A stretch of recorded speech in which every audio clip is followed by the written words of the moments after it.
Selamat siang semuanya. Siang, Pak.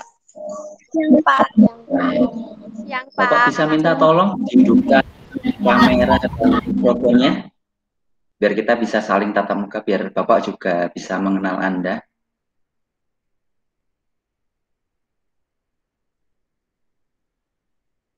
Halo.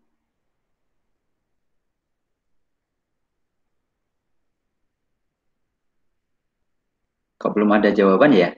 Bisa diaktifkan kameranya, Mbak?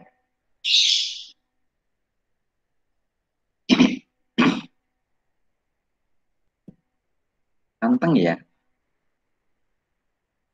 Baik, sambil menunggu saya mulai saja. Assalamualaikum warahmatullahi wabarakatuh. Lu Mbak Rivalina kok nggak jadi? Assalamualaikum, selamat siang semuanya. Waalaikumsalam. Siang, Pak. Hanya ditunggu, jadi biar saya tahu. Nah, sebelumnya Bapak ingin mengucapkan selamat datang, terima kasih dan selamat bergabung di SMK Negeri 1 Juwiring. Anda sudah resmi menjadi siswa-siswi SMK Negeri 1 Juwiring, khususnya di kompetensi keahlian bisnis daring dan pemasaran. Bapak harap semuanya dalam keadaan sehat, nggih? Sehat semuanya? Alhamdulillah sehat. Alhamdulillah. Diaktifkan aja nggak apa-apa, nggak usah. Nanti dimatikan, dihidupkan, nanti malah repot nanti. Ya, diaktifkan nggak apa-apa. Oke. Bapak juga berharap di masa pandemi ini Anda tetap semangat, nggih?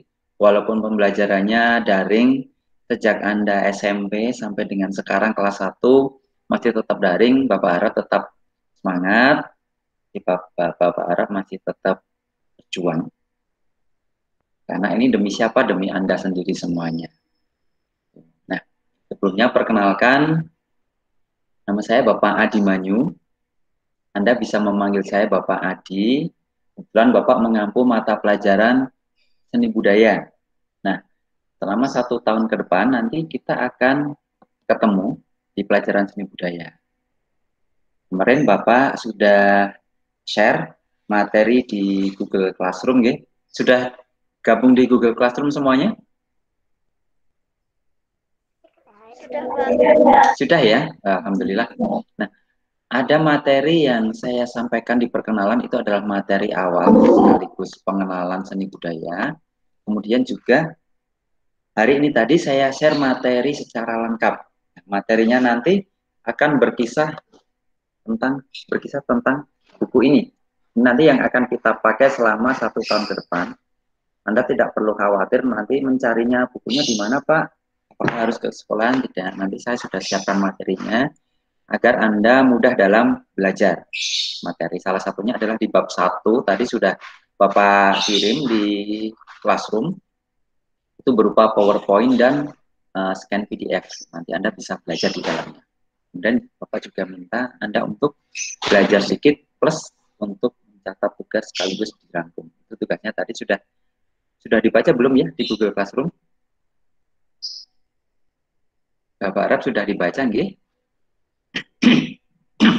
Nah, untuk materi ini kita akan sekilas saja mempelajari tentang konsep budaya. Terima kasih yang sudah mengaktifkan kameranya, Mbak Nur Holisa dan Mbak Justiziah Putri.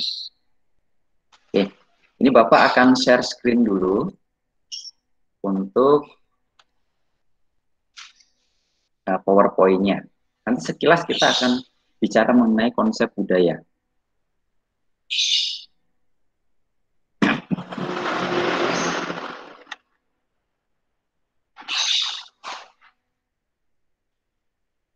Tolong konfirmasinya, Mbak, apakah PowerPoint Bapak ini sudah terlihat? Sudah ya? Oke, nanti kita akan mulai. Pada bab 1, kita akan bicara mengenai konsep budaya. Bicara tentang definisi budaya. Hal-hal yang berkaitan, yang mendasar tentang budaya. Nah, budaya, pasti saya yakin Anda tidak asing dengan kata-kata budaya, nggih? Budaya, tradisi gitu nggak asing, nggih? Sebutkan salah satu contoh budaya yang ada di wilayah sekitar Anda. Ada yang tahu? Budaya. Undangan. Kondangan, betul. Ada lagi selain kondangan? Kondangan, bancaan, apalagi? Mitoni. Itu yang berkembang di wilayah Jawa. Nah, apakah kebudayaan itu hanya tentang atau hanya berada di wilayah Jawa saja? Enggak, nggih. Karena kita terdiri dari berbagai macam suku, ras, agama, budaya, adat, tradisi, maka budaya itu juga tersebar di wilayah Nusantara. Itu yang menjadikan kita kaya akan budaya. Budaya sendiri itu sebenarnya berasal dari bahasa Sanskerta, yang mana ini dari kata Budi, B-U-D-D-H-I. Budi ini juga diserap ke dalam bahasa Indonesia, budi yang biasanya kita sering pakai istilahnya. Nah, bahasa Sanskerta dari kata budi ini sebenarnya makna awalnya adalah akal manusia, akal pikiran dan akal budi manusia. Sementara dalam Kamus Besar Bahasa Indonesia, budaya itu memiliki 4 makna, yaitu pikiran, akal budi, adat istiadat, dan sesuatu yang sudah berkembang dalam masyarakat, kemudian menjadi kebiasaan. Nah, yang menjadi kebiasaan ini apa saja? Yuk kita bahas lebih dalam di slide berikutnya. Kemudian kita akan bicara mengenai definisi budaya dari berbagai ahli atau filosofis. Di antaranya ada Cicero, kemudian yang kedua Edward S. Casey, yang ketiga Kuncharaningrat, keempat Selo Sumarjan dan Sulaiman Sumardi, dan yang terakhir adalah E.B. Taylor. Cicero itu berpendapat bahwa budaya itu adalah pengolahan jiwa dan pemikiran manusia untuk mengembangkan masyarakat. Jadi pola pikir yang dikemukakan manusia, yang dikeluarkan oleh manusia, agar manusia itu bisa berkembang. Nah, berkembang ini dalam hal apa? Dalam hal kehidupannya. Proses hidupnya. Bagaimana dia bisa menjalani hidup dengan mudah dan mudah. Karena pada zaman dahulu dengan zaman sekarang, pasti kehidupan manusia itu sangat berbeda, tidak mungkin sama. Yang kedua adalah dari Edward S. Casey, yaitu budaya ini merupakan sesuatu yang terlahir dalam masyarakat yang mendiami wilayah tertentu, lalu dijadikan identitas dan ciri khas yang dapat dipertanggungjawabkan. Oke, sebentar ini ada yang masuk, Bapak. Saya dulu.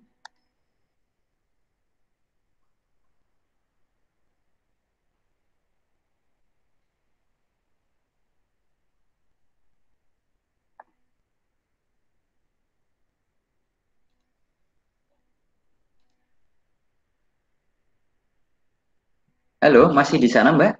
Dengar suara saya, nggih? Halo, apakah suara saya terdengar, Mbak? Terdengar, Pak. Oke, Bapak lanjutkan, maaf tadi terlambat. Yang kedua, masih kedua ya. Tadi dari Edward S. Casey bahwa budaya itu terlahir dalam masyarakat yang mendiami wilayah tertentu. Oke. Ini ada dua gambar ini, ada dua gambar yang bagian kanan ini. Ini apa kira-kira gambar apa? Ada yang tahu? Reok. Reok, betul. Sementara yang bawah adalah Ukiran kayu. ukiran kayu. Oke. Kalau kita bicara tentang reok, yang terlintas di pikiran Anda itu reok dari Ponorogo. Oke. Kemudian ukiran yang terkenal dari wilayah Indonesia itu dari mana? Jepara. Jepara. Nah, ini yang menjadikan salah satu ciri khas. Ketika kita bicara reok, maka pikiran orang itu adalah ini menjadi ciri khas dari wilayah Ponorogo, masyarakat yang mendiami suatu wilayah tertentu. Ponorogo. Ukiran kita pasti akan cenderung ke arah Jepara, ciri khasnya. Nah, Apakah hanya berhenti di Jepara? Sebenarnya ukiran itu banyak. Tidak hanya dari Jepara saja. Jogja, Solo, Cirebon, Pekalongan itu pasti mempunyai karya ukiran. Hanya saja yang familiar di telinga kita adalah ukiran dari Jepara. Gitu. Kemudian pengertian yang ketiga dari Kuncaraningrat. Jadi beliau mengemukakan pendapat bahwa budaya ini adalah keseluruhan sistem gagasan, tindakan, serta hasil karya manusia.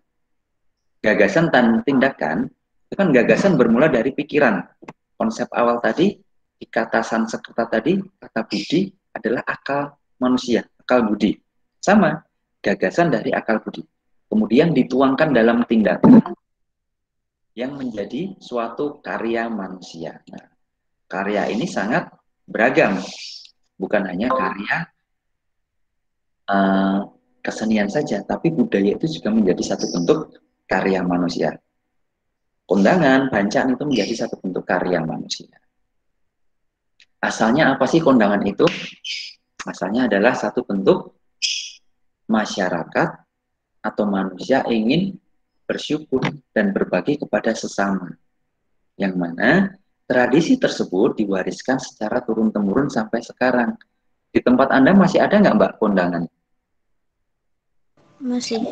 Masih ada nggak? Nah itu yang artinya budaya itu masih lestari, masih dilestarikan atau masih dikembangkan sampai sekarang. Saya lanjutkan. Untuk Selo Sumarjan berpendapat bahwa budaya ini adalah hasil cipta, rasa, dan karsa. Hasil cipta itu merupakan cipta dan karsa itu sesuatu yang dapat dilihat. Kemudian rasa itu adalah sesuatu yang tidak dapat dilihat tapi bisa di Bancaan itu adalah satu bentuk rasa syukur, tidak terlihat, tapi proses pemberian dan berbaginya itu terlihat. Itu adalah satu bentuk tradisi dan budaya. Oke, selamat datang bagi yang bergabung. Sambil saya jelaskan, Anda mengikuti nggih? Mas atau Mbak tadi yang baru bergabung. Oke. Nah, kemudian yang terakhir adalah E.B. Taylor. Beliau berpendapat bahwa budaya ini adalah satu kesatuan yang kompleks, yang menyeluruh atas ilmu pengetahuan, seni, adat istiadat, hukum, dan budi pekerti manusia dalam masyarakat atau dalam komunitas masyarakat yang mendiami wilayah tertentu atau yang tinggal di satu wilayah tertentu. Sehingga dari kelima ahli tadi serta dari KBBI dan Bahasa Sanskerta tadi dapat disimpulkan bahwa kebudayaan itu adalah satu cara hidup, cara hidup yang bersumber dari akal budi manusia, asalnya dari akal pikiran manusia, kemudian dijadikan identitas dan hak milik yang mencerminkan ciri khas satu wilayah tertentu, serta kebudayaan itu diwariskan secara turun-temurun. Yang saya jelaskan tadi, ada berbagai macam kebudayaan yang ada di sekitar kita, atau bentuk kesenian. Kita bicara kebudayaan sudah ada contohnya tadi. Nah, sekarang bicara hasil seni atau hasil kerajinan. Apakah wilayah tertentu mempunyai ciri khas tertentu? Pasti ada. Ada yang berasal dari Medan, Mas, Mbak? Ada. Ada. Oke, kalau dari Medan itu yang cenderung menjadi ciri khas apa Mbak Medan itu?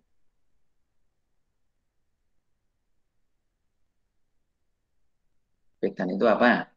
Kira-kira? Belum tahu? Luriknya, terkenal luriknya. Ada yang dari Juwiring? Saya Pak. Pak Karim? Ada Pak. Oh banyak, banyak ya yang dari Juwiring ya. Oke, Juwiring terkenal dengan apanya Mbak? Ayo ada yang tahu? Kerajinan payung Juwiring pernah dengar? Pernah Pak. Nah, jadi tahu ya. Itu hanya salah satu contoh dulu. Ada dua contoh dari Pedan dan dari Juring. Yang dari Polanharjo ada di sini, siswa sini belum ada. Deket. Nah, dekat ya. Kira-kira yang dari Polanharjo itu ada kerajinan apa ya di sana ya? Yang mencirikan, mencerminkan kekhasan daerah sana. Ada yang tahu? Nggak tahu, Pak. Nggak tahu ya. Kipas. Nah, nanti kalau belum tahu, ini Bapak beritahu ada kipasnya. Kemudian satu lagi, contoh lagi dari Jambu Kulon, Ceper, ada yang dari sana? Karangwuni?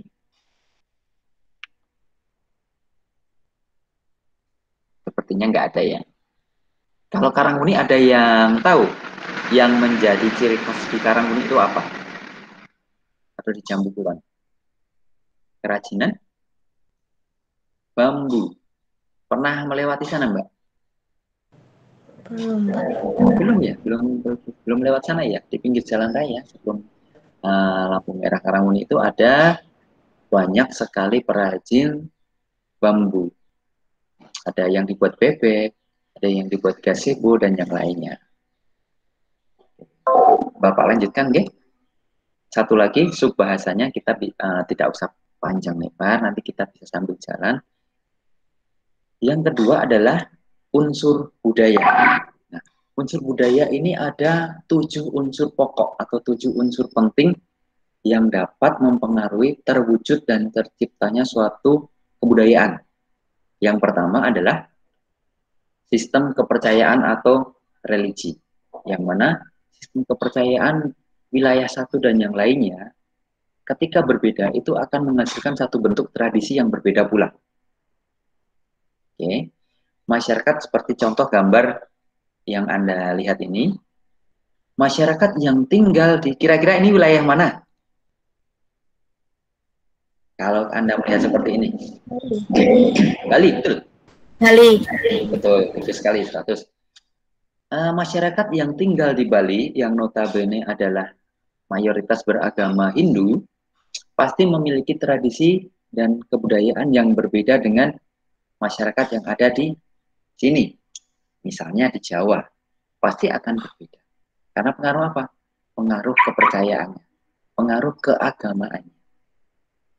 Yang kedua adalah sistem pengetahuan. Nah, bagaimana dengan adanya sistem pengetahuan ini membuat kebudayaan itu berkembang. Masyarakat itu semakin maju. Yang dulu belum mengenal waktu, belum mengenal tentang sistem kalender, sudah jadi tahu. Yang belum mengenal tentang alam, ketika belum bepergian, menjadi paham. Kemudian yang ketiga adalah sistem teknologi. Sistem teknologi ini terbagi atas 3 zaman besar, atau 3 era besar. Yang pertama adalah era prasejarah, yang ditandai pada zaman batu, zaman perunggu, dan zaman logam. Kemudian era pasca sejarah yang dimulai dari abad 15-an atau 1500 setelah Masehi. Kemudian yang ketiga adalah era digital, era sekarang. Nah, ini agar mempermudah. Pada zaman batu, masyarakatnya itu cenderung lebih kuno. Hanya memanfaatkan apa yang ada di alam. Belum mengolahnya. Ini masih menggunakan batu sebagai alat untuk mempermudah kehidupannya, untuk memotong, untuk berburu, untuk memasak, itu masih sangat tradisional, sangat tertinggal. Kemudian masuk ke zaman perunggu, ini sudah mulai diolah, hasil yang ada di alam sudah mulai diolah, dijadikan satu bentuk, bisa dibilang karya untuk mempermudah manusia. Ini adalah satu bentuk, ini hanya salah satu contoh aja ya, genderang ini. Genderang yang biasa digunakan untuk ketika akan berperang. Apakah hanya genderang? Tidak. Peralatan dapur yang lainnya untuk memasak panci, wajan, dan yang lainnya sudah ada. Meskipun masih sangat minim, meskipun masih sangat sederhana. Kemudian masuk ke zaman pasca sejarah atau zaman Renaissance di abad 1000 di abad 15 atau 1500 Masehi. Ini sudah muncul kesenian-kesenian, sudah muncul adanya karya, baik karya patung 3 dimensi maupun karya 2 dimensi berupa lukisan, itu sudah muncul. Jadi jiwanya bukan hanya untuk hidup saja, bertahan hidup, bagaimana melanjutkan hidup, mempermudah kehidupannya, tapi juga tentang kepuasan emosi dalam menciptakan suatu karya. Sementara di zaman terakhir adalah zaman atau era digital ini sudah semuanya serba digitalisasi.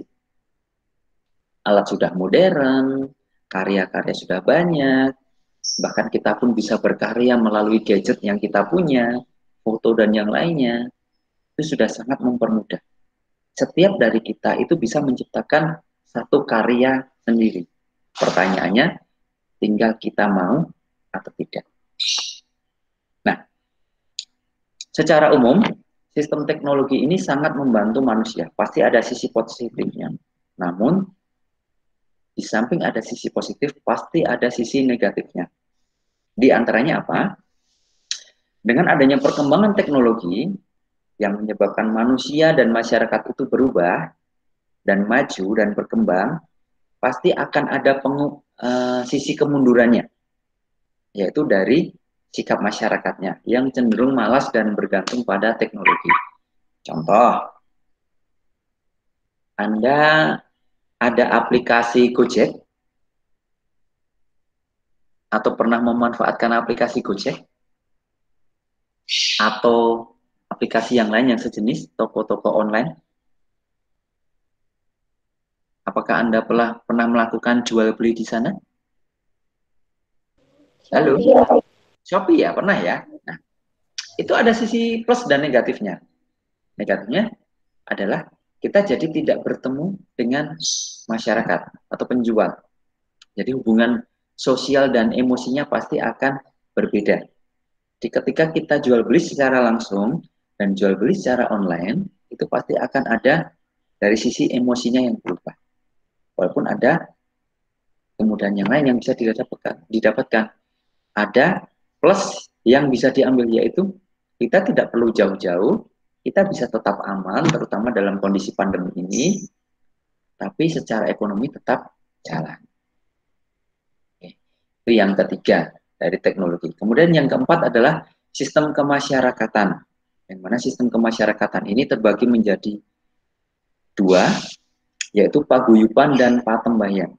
Paguyuban ini biasanya sistem yang berkembang di pedesaan. Kenapa? Karena yang dihubungkan adalah masyarakat yang mempunyai kesamaan suku, agama, dan tempat tinggal. Setidaknya itu. Latar belakang suku, ras, agama, kemudian tempat tinggal itu menjadikan masyarakatnya itu sama. Kita tinggal di wilayah yang sama. Seperti saya dan Anda, sama-sama tinggal di Jawa. Ini menjadi paguyuban. Sementara yang patembayan ini lebih condong ke arah perkotaan, karena dia tidak bicara tentang suku, tempat tinggal, latar belakang keluarga, tapi bicara tentang kepentingan yang sama. Sebagai contoh, masyarakat yang bekerja pada suatu perusahaan tertentu, perusahaan A misalnya, perusahaan itu tidak hanya mempekerjakan karyawan di wilayah Klaten saja, atau suku Jawa saja, tapi seluruh wilayah bisa masuk, seluruh lapisan masyarakat bisa masuk, asalkan dia berkompeten, asalkan dia mampu, kan dia mempunyai tujuan dan visi yang sama di kantor tersebut. Sementara sistem pemasyarakatan yang lainnya juga terbagi menjadi 3, yaitu berdasarkan derajat, profesi, dan tempat tinggal. Oke. Selanjutnya, sistem yang kelima adalah sistem ekonomi. Di sistem ekonomi ini sudah beralih dari sistem barter ke sistem pasar. Zaman dahulu belum ada yang namanya mata uang, belum ada yang namanya jual beli. Ketika masyarakat yang mempunyai profesi berbeda, taruhlah ada nelayan dan ada petani, ketika ingin sama-sama merasakan hasil panen dari masing-masing profesi tersebut, mereka tidak saling membeli, tapi saling bertukar, atau bisa disebut barter. Sementara sekarang sudah ada sistem mata uang, sudah ada sistem jual beli, dan bahkan kita bisa menjual dan membeli secara online, itu akan memudahkan kita. Kita cukup stay di rumah, kita bisa melakukan aktivitas kita. Semuanya sama-sama jalan. Kemudian yang keenam adalah bahasa. Bahasa ini disebut menjadi kuncinya kebudayaan. Jadi unsur yang penting di dalam kebudayaan. Karena bahasa tersebut menjadi alat komunikasi yang paling esensial atau paling penting dalam kehidupan manusia. Karena tanpa adanya bahasa, manusia pasti akan susah untuk berkomunikasi. Sementara tanpa komunikasi, pasti susah atau sulit untuk terwujud suatu budaya atau tradisi. Ketika seseorang yang hanya berkomunikasi melalui bahasa isyarat dan bahasa verbal seperti yang saya lakukan ini, pasti efeknya akan berbeda. Pasti saling bertukar pikiran dan sharing antara manusia itu berbeda. Antara yang bisa melakukan bahasa dengan verbal, ngomong, bicara, dengan yang hanya melakukan bahasa isyarat. Sementara yang terakhir adalah kesenian. Nah, setiap kesenian, setiap karya seni, setiap bentuk seni yang ada di masyarakat itu akan mencerminkan ciri khas dan menjadi identitas budaya dalam suatu masyarakat, yang mana hal ini akan menambah keragaman budaya di suatu wilayah tertentu. Seperti tadi saya contohkan adalah di Medan ada lurik, di Karangbuni ada kerajinan bambu, di Pulau Harjo ada kerajinan kipas, dan di Juwiring ada kerajinan payung. Ada lagi, di Ponorogo ada reoknya, di Jepara ada ukirannya, di Solo ada batiknya. Kebanyakan batik sebenarnya tidak hanya di Solo, Jogja, Pekalongan, Cirebon juga ada. Nah, tapi ini mempunyai ciri khas masing-masing yang menjadikan wilayah itu berbeda satu dengan yang lainnya. Contoh yang lain terakhir adalah karya rupa yang bernafaskan religi. Itu tercermin pada patung, relief, arca, dan candi. Ada yang pernah ke candi? Ada. Ada. Candi mana itu?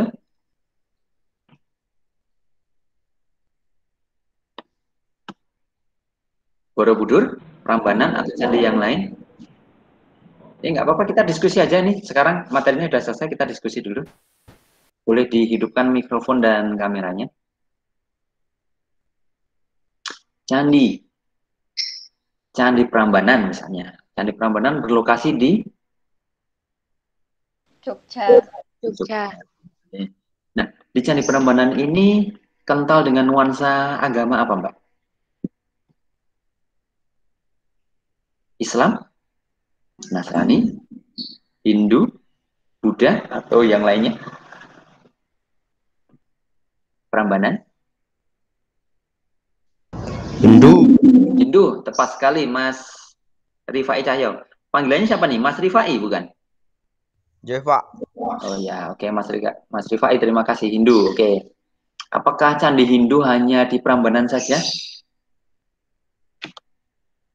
Ada yang pernah ke candi yang lainnya? Di Jogja saja itu ada beberapa candi. Candi Ijo, Candi Sojiwan, Candi Pelaosan, Candi Sewu. Terus, itu yang di Jogja. Yang di Solo ada Candi Sukuh, ada Candi Cetong. Pernah ke sana kah? Belum pernah, Pak. Bisa diagendakan ke sana, tempatnya menarik. Di Tawangmangu ya. Oke, di Karanganyar itu. Nah, itu yang bernafaskan Hindu. Kemudian yang Buddha itu candi apa? Salah satu keajaiban dunia yaitu Candi Borobudur. Mbak Mudika, terima kasih. Nah, itu hanya salah satu contoh karya-karya rupa yang mencerminkan satu keistimewaan bernafaskan religi. Kemudian, kalau karya musik, itu ada seni musik gambus yang dari Timur Tengah. Oke, nah untuk bahasan kita sampai ini dulu. Nanti sambil kita lanjutkan untuk materi yang lainnya. Oke.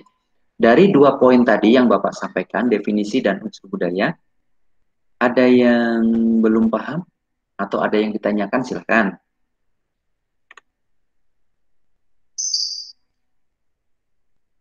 Yuk.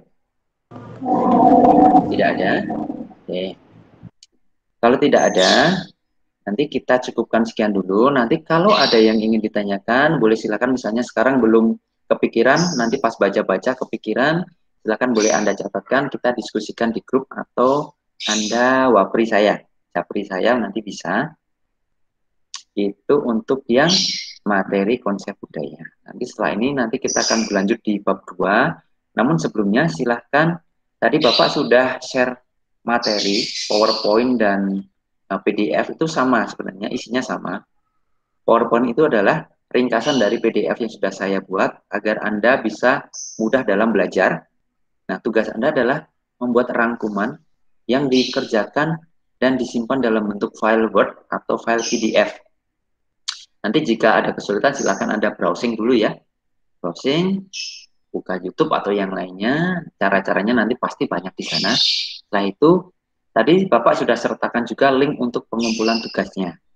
Nanti tugasnya dikerjakan maksimal dikumpulkan itu hari Jumat tanggal 13 Agustus 2021. Itu nggih. Nanti kurang lebihnya mohon maaf, ini nanti Bapak cukupkan dan akhiri dulu.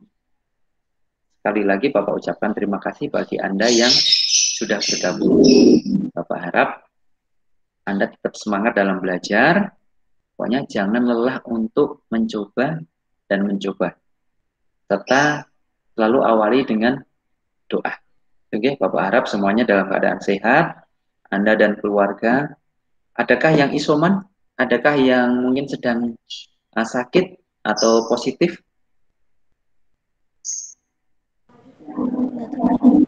Jika ada Bapak harap, jika ada Bapak berdoa semoga semuanya lekas membaik dan lekas sembuh. Itu nggih. Nah, sementara untuk materi yang bab 1 Bapak cukupkan sekian dulu, nanti kita lanjut di pertemuan berikutnya. Dari Bapak ucapkan terima kasih dan Assalamualaikum warahmatullahi wabarakatuh. Waalaikumsalam warahmatullahi wabarakatuh. Silakan boleh meninggalkan meetingnya jika ada guru yang lain yang ingin belajar lagi atau melakukan Google Meeting lagi. Oke. Bye all.